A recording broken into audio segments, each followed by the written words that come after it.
Hai, Assalamualaikum semua, apa khabar? Terima kasih kerana bersama dengan Projek Solo hari ini. Dan korang semua diharap dalam keadaan sihat sejahtera, baik-baik belaka. Maklumlah kita ni masih dalam pandemik COVID-19 lagi. Jadi ada tak yang di antara korang dah kena vaksin? Dah divaksinkan? Jadi yang mana yang dah divaksinkan tu, Alhamdulillah. Dan jadi hari ini kita teruskan dengan isu kita pada kali ini berkenaan dengan MotoGP. Pelumba negara kita Hafiz Syahrin yang baru berlangsungnya sesi ujian di Losail Qatar pada 19 hari bulan 20 dan 21 ni baru saja habis. Dan kali ini kita akan review balik, kita Projek Solo akan ulas balik result yang dah kita Projek Solo dapatkan daripada pelumba negara kita Hafiz Syahrin di Losail Qatar. Dan kita terus saja ke sesi ujian pada 20 iaitu pada 19 hari bulan. Ya, pada hari pertama, kalau nak ikutkan di sini ada 3 sesi ujian di mana Hafiz hanya terlibat dengan 2 sesi, di mana sesi pertama yang berlangsung hanya 4 buah motor ataupun 4 orang rider je ya. Yang ni kalau kita lihat di sini hanya rider-rider baru rasanya, termasuk Barry Baltus daripada pasukan NTS RW Racing GP. Dan Hafiz bermula dengan sesi kedua, di mana pada sesi ini nampaknya Hafiz Syahrin sesi yang kedua ni nampaknya seperti warm up, sesi warm up lah kan. Kalau dilihat pada keputusan masa yang Hafiz Syahrin dapat pada ketika ini, memang jauh sekali jarak dia ya. Jarak dia nak dekat 4 second daripada Aaron Canet pendahulu, mencatat masa 2.00317 saat. Jadi berada di belakang Aaron Canet 3.947 saat. Jadi agak jauh 4 saat tu. Jadi mungkin sesi kali ini hanya sesi pemanas badan. Kat sini Hafiz Syahrin ada improvement lah untuk sesi yang kedua ni, di mana catatan masa bertambah baik dengan jarak 2.342 saat di belakang Remy Gardner dengan catatan masa 1 minit 59.074 saat di sesi yang kedua. Jadi pada hari yang pertama ni kan, kalau kita lihat nak dapatkan momentum tu memang sukar semua pasukan kerja keras kan untuk mendapatkan kombinasi jentera masing-masing kan, kombinasi yang terbaik kan, termasuk NTS RW Racing, sebuah pasukan yang baru, jentera yang baru kan. Jadi ini adalah satu cabaran yang besar buat pasukan NTS RW Racing GP dan terutamanya kepada pelumba negara kita iaitu Hafiz Syahrin kan. Jadi apapun di sesi yang hari yang kedua pada 20 hari bulan Mac, pada sesi hari yang kedua ada 2 sesi juga yang berlangsung, iaitu Hafiz Syahrin memulakan sesi agak baik ya, 2 minit 3102 saat, iaitu dengan jarak 2.416 saat di belakang Remy Gardner. Jadi nampaknya Remy Gardner ni dia punya momentum dia stable daripada hari yang pertama, dan hari kedua dia mendahului leading lah kan. Dia stable dia punya momentum dia. Dan sesi yang kedua pada 20 hari bulan ada 2 sesi kat sini nampaknya Hafiz semakin improve. Dia semakin improve dengan catatan masa 2 minit perpuluhan 00941 saat, di mana berada jarak 2.109 saat di belakang Xavier Wich. Xavier Wich. Kalau salah maafkan saya. Okey, jadi hari yang kedua momentum yang baik, catatan masa yang baik kan. Jadi baik kita pergi pula ke hari yang ketiga pada 21 hari bulan Mac, di mana Hafiz Syahrin memulakan agak menurun sedikit daripada 20 hari bulan dengan catatan masa 2 minit 2.271 saat, di mana dengan jarak berada pendahulu 2.78 saat di belakang Michael Skorota dengan catatan masa 1 minit 59.485 saat. Jadi pada sesi kedua, sesi pertama pada hari ketiga, Hafiz Syahrin agak nampak menurun dia punya momentum dia. Kita tak pasti sama ada fizikalnya ataupun jenteranya dari segi technical.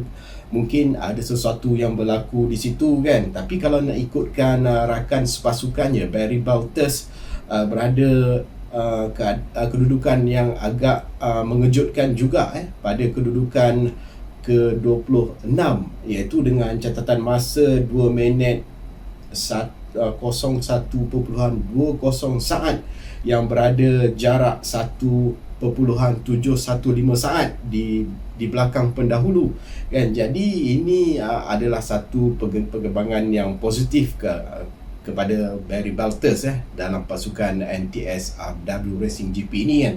Jadi nampaknya Barry Baltus ada perkembangan positif berbanding, bukan saya nak membandingkan, tetapi perkembangan Barry Baltus nampaknya dia dah serasi dengan jentera dia dan mendapat kedudukan yang positif di hari yang ketiga berbanding dengan Hafiz Syahrin yang terpaksa akur berada di kedudukan yang terakhir pada sesi pertama hari ketiga dengan catatan masa 2 minit 02.271 saat, iaitu dengan jarak 2.78 saat di belakang pendahulu. Jadi ini agak merisaukan kita kan. Mungkin, tapi kita tak tahu kan apa yang berlaku kat sana. Mungkin apa yang saya cakapkan tadi, mungkin ada masalah fizikal, masalah teknikal. Jadi kita mungkin tak tahu apa yang sedang berlaku di sana kan pada pasukan NTSRW Racing ni pada keseluruhannya. Jadi seterusnya ke sesi yang kedua dan yang terakhir, di mana Hafiz Syahrin terpaksa berada di tempat yang terakhir dengan catatan masa 2 minit 00.873 saat dengan jarak 2.218 saat di belakang Sam Lowe's yang mencatat masa 1 minit 58.655 saat. Jadi Sam Lowe's mengungguli sesi di mana sesi ujian ni dari hari pertama, hari kedua dan hari ketiga. The fastest lap Sam Lowe's lah yang terpantas sekali untuk sesi ujian ni, dan Hafiz Syahrin berada di belakangnya dengan jarak 2.218 saat di belakang Sam Lowe's. Jadi kita harapkan sesuatu yang orang kata bukan miracle kan. Jadi mengharapkan perubahan yang baik pada sesi yang sebenarnya, iaitu pada 28 Mac ini kan. Jadi harapkan sesuatu magic akan berlaku Jadi buat masa ni mungkin selepas ni pasukan NTS RW Racing GP akan melakukan sesuatu kan untuk pasukannya, termasuk Hafiz Syahrin kan. Jadi mungkin ada kekilafan dan masalah-masalah teknikal yang dapat ditambah baik untuk sebelum berlangsungnya perlumbaan pada 28 Mac ini. Jadi persiapan-persiapan yang perlu dilakukan secara segera pasal peminat-peminat dah jadi risau dah ni kan, bila melihat result yang terlampau ke bawah kan untuk pelumba negara kita ni kan.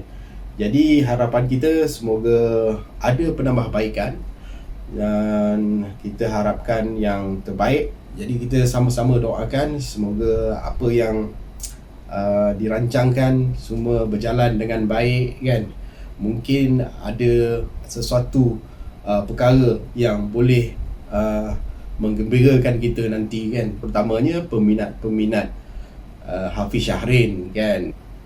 Tapi apa pun kita kena faham jugalah sikit berkenaan dengan NTS, pasukan NTS RW Racing GP ni, iaitu sebuah pasukan yang baru, jentera yang baru kan. Jadi nak berbandingkan dengan pasukan-pasukan yang lain seperti pasukan yang menggunakan chassis speed up, Kalex kan dan lain-lain, semuanya dah berada lama di arena ni, terutamanya Kalex yang telah mengungguli Moto2 di mana antara pengeluar ataupun chassis top 10 chassis kan berbanding dengan NTS ni yang masih baru. Jadi masih dalam apa ni orang kata percubaan, bukan nak kata percubaan lah, tapi masih baru walaupun dah buat R&D berapa tahun yang lalu kan, tapi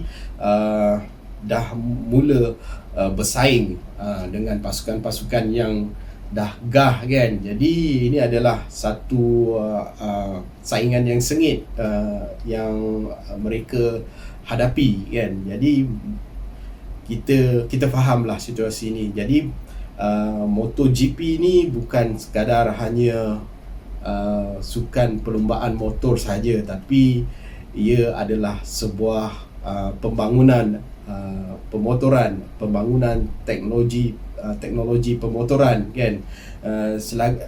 Segalanya berlaku di atas litar dengan pasukan, dengan jentera kan, semuanya sesuatu pembangunan teknologi pemotoran kan. Jadi kalau yang mana yang faham lah kan dengan situasi sekarang ni. Jadi kuasa sampai di sini dulu untuk informasi kali ini. Result Moto2 Hafiz Syahrin yang berlangsung selama 3 hari di Qatar. Jadi InsyaAllah kita akan jumpa lagi di video-video akan datang. Mana korang yang belum subscribe Project Solo boleh subscribe, dan jangan lupa tekan loceng untuk dapatkan notification video-video terbaru dari Project Solo. InsyaAllah kita jumpa lagi. Terima kasih kerana menonton. Jumpa lagi. Assalamualaikum. Bye-bye. Project Solo.